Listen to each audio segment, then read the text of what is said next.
ألف لام ميم. تلك آيات الكتاب الحكيم هدى ورحمة للمحسنين الذين يقيمون الصلاة ويؤتون الزكاة وهم بالآخرة هم يوقنون أولئك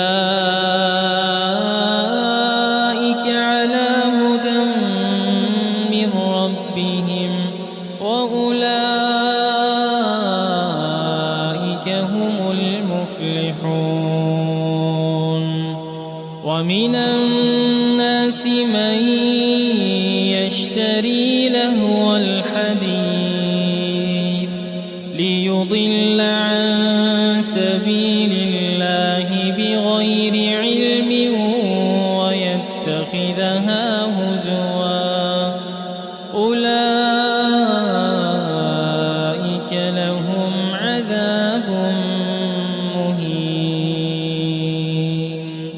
وإذا تتلى عليه آياتنا ولى مستكبرا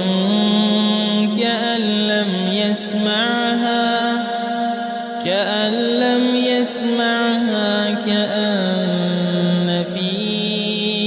أذنيه وقرا فبشره بعذاب أليم إن الذين آمنوا وعملوا الصالحات لهم جنات النعيم خالدين فيها وعد الله حقا وهو العزيز الحكيم خلق السماوات بغير عمد ترونها وألقى في الأرض رواسي أن تميد بكم وبث فيها من كل دابة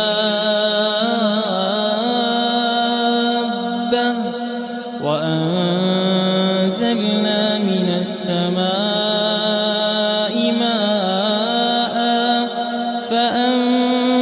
فأنبتنا فيها من كل زوج كريم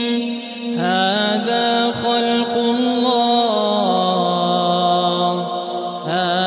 خلق الله فأروني ماذا خلق الذين من دونه بل الظالمون في ضلال مبين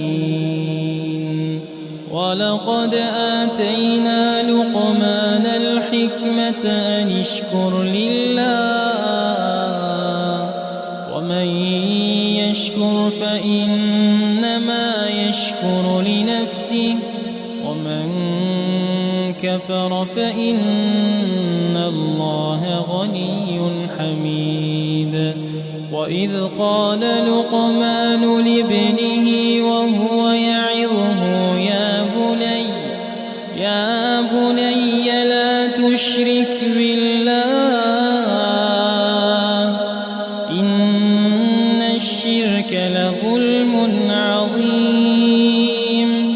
ووصينا الإنسان بوالديه حملته أمه وهنا على وهن وفصاله في عامين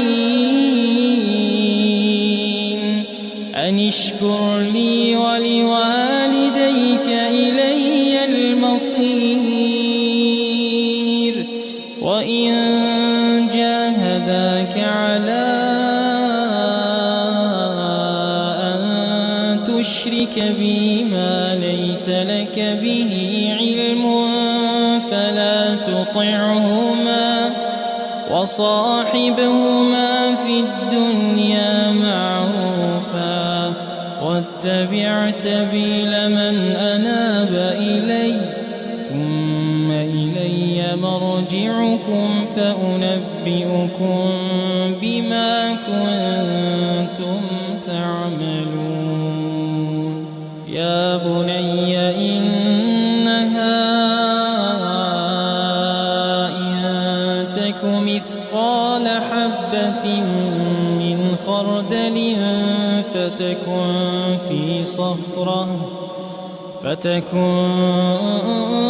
في صخرة أو في السماوات أو في الأرض يأت بها الله إن الله لطيف خبير. يا بني أقم الصلاة وأمر بالمعروف وانه عن المنكر واصبر على ما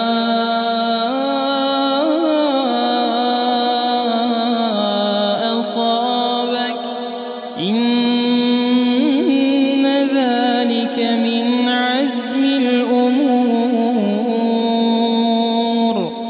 ولا تصعر خدك للناس ولا تمش في الأرض مرحا إن الله لا يحب كل مختال فخور. واقصد في مشيك واغضض من صوتك إن أنكر الأصوات